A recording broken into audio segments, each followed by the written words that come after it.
నమస్తే, నేను Vamshi. Welcome to I news. పాకిస్తాన్లో నిషేధిత ఉగ్రవాద సంస్థ లష్కరే తొయిబా తన నెట్వర్క్ను వేగంగా విస్తరిస్తోంది. పాక్ ఇంటెలిజెన్స్ ఏజెన్సీ ఐఎస్ఐ అండదండలతో లష్కరే డిప్యూటీ చీఫ్లు సింధ్ ప్రావిన్స్లో వీఐపీ భద్రత నడుమ సీక్రెట్ పర్యటనలు చేయడం తీవ్ర కలకలం రేపుతోంది. పిఎంఎల్ అనే రాజకీయ పార్టీ ముసుగులో యువతను, మహిళలను ఉగ్రవాదం వైపు మళ్లిస్తున్న లష్కరే నెట్వర్క్ పై పూర్తి వివరాలు ఈ కథనంలో చూద్దాం.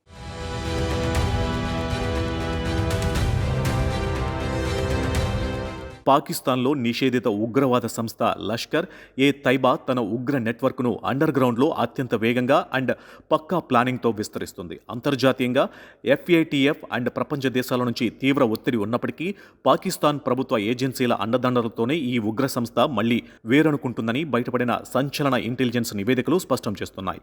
విశ్వసనీయ వర్గాల సమాచారం ప్రకారం జూలై చివరి వారంలో Lashkar deputy chief Saifullah Kasuri and Abdul రౌఫ్లు సింధ్ ప్రావిన్స్లో అత్యంత రహస్య పర్యటనలు జరిపారు. ఆశ్చర్యకరమైన అండ్ దిగ్భ్రాంతికరమైన విషయం ఏమిటంటే ఈ మోస్ట్ వాంటెడ్ గ్లోబల్ టెర్రరిస్టులకు పాకిస్తాన్ భద్రతా దళాలే స్వయంగా కట్టుదిట్టమైన వీఐపీ సెక్యూరిటీని ప్రొవైడ్ చేశాయి. ప్రభుత్వ ఖర్చుతో హై సెక్యూరిటీ బుల్లెట్ ప్రూఫ్ వాహనాలలో వారిని ఒక ప్రాంతం నుంచి మరొక ప్రాంతానికి సురక్షితంగా తరలించడం పాక్ నిఘా ఏజెన్సీల ద్విపాత్రాభినయానికి అద్దం పడుతుంది. ఈ రహస్య పర్యటన సమయంలో సింధులోని లష్కరే తోబే స్థానిక అధిపతి ఫైసల్ నదీంతో పాటు పలువురు స్థానిక కమాండర్లు, అలాగే పాక్ ఇంటెలిజెన్స్ ఏజెన్సీ ఐఎస్ఐతో నేరుగా సంబంధం ఉన్న కీలక వ్యక్తులతో సీక్రెట్ లొకేషన్స్లో వరుస సమావేశాలు జరిగాయి. ముఖ్యంగా స్కూళ్లు, కాలేజీల విద్యార్థులు, నిరుద్యోగ యువత అండ్ మహిళలను లష్కరే తోబే నియామకాలలోకి లాగడం, సంస్థ ఉగ్ర కార్యకలాపాలను గ్రామస్థాయికి అండ్ పట్టణాలకు విస్తరించడమే ఈ మీటింగ్స్ మెయిన్ ఎజెండాగా మారాయి. గత 6 నెలల వ్యవధిలోనే కేవలం సింధ్ ప్రావిన్స్లోనే లష్కర్కు అనుబంధంగా 7కు పైగా కొత్త ఉగ్ర శిక్షణా కేంద్రాలు, రిక్రూట్మెంట్ సెంటర్లు అండ్ మసీదులు వెలిశాయని ఇంటెలిజెన్స్ వర్గాలు రికార్డు చేశాయి. ఈ భారీ నెట్వర్క్ విస్తరణ కోసం అండర్ గ్రౌండ్ ఫండింగ్ అండ్ హుండీ మార్గాల ద్వారా కోట్లాది రూపాయల డబ్బును నీళ్లలా ఖర్చు చేస్తున్నట్లు సమాచారం బయటపడింది. ప్రపంచ దేశాల కళ్లల్లో దుమ్ము కొట్టడానికి 26/11 ముంబై దాడుల ప్రధాన సూత్రధారి గ్లోబల్ టెర్రరిస్ట్ హఫీజ్ సయీద్ ఒక సరికొత్త పొలిటికల్ మైండ్ గేమ్ను అమలు చేస్తున్నాడు. డైరెక్ట్గా లష్కరే ఏ తైబా అనే పేరును వాడితే అంతర్జాతీయంగా ఆంక్షలు వస్తాయని భావించి పాకిస్తాన్ మార్కజీ ముస్లిం లీగ్ అనే పొలిటికల్ పార్టీని ఒక పవర్ఫుల్ ముసుగుగా వాడుకుంటున్నాడు.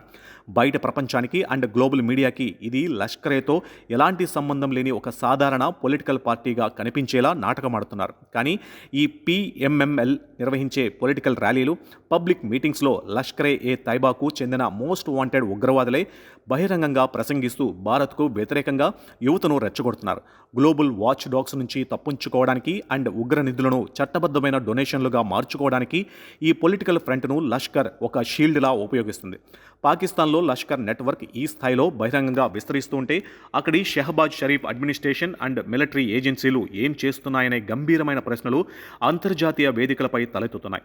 ఐక్యరాజ్య సమితి చేత నిషేధించబడిన ఉగ్రవాద సంస్థలపై కఠిన చర్యలు తీసుకుంటున్నామని ప్రగల్భాలు పలుకుతున్న పాకిస్తాన్ ఆచరణలో మాత్రం వారికి బుల్లెట్ ప్రూఫ్ వాహనాలు, కమాండో ప్రోటోకాల్ ఇస్తూ మళ్లీ బలపడడానికి పూర్తి స్వేచ్ఛను కల్పిస్తుంది. హఫీజ్ సయీద్ నాయకత్వంలో విద్యార్థులు, కార్మికుల కోసం ప్రత్యేకంగా ఫ్రంట్ ఆర్గనైజేషన్స్ క్రియేట్ చేసి భారతదేశంలో భారీ స్థాయి ఉగ్రవాది దాడులకు కుట్రలు పన్నుతున్నట్లు కథనాలు వస్తున్నాయి. నిషేధిత ఉగ్రవాద సంస్థ ఇలా రాజకీయ ముసుగులో సరికొత్త రూపంలో ఊపిరి పోసుకోవడం, పాక్ ఏజెన్సీల ప్రత్యక్ష సహకారం ఉండడం రాబోయే రోజుల్లో సౌత్ ఆసియా రీజియన్లో అండ్ ముఖ్యంగా భారత సరిహద్దు ప్రాంతాలలో భద్రతాపరమైన తీవ్ర ముప్పుకు దారితీస్తుందని global security and terrorism experts తీవ్ర ఆందోళన వ్యక్తం చేస్తున్నారు.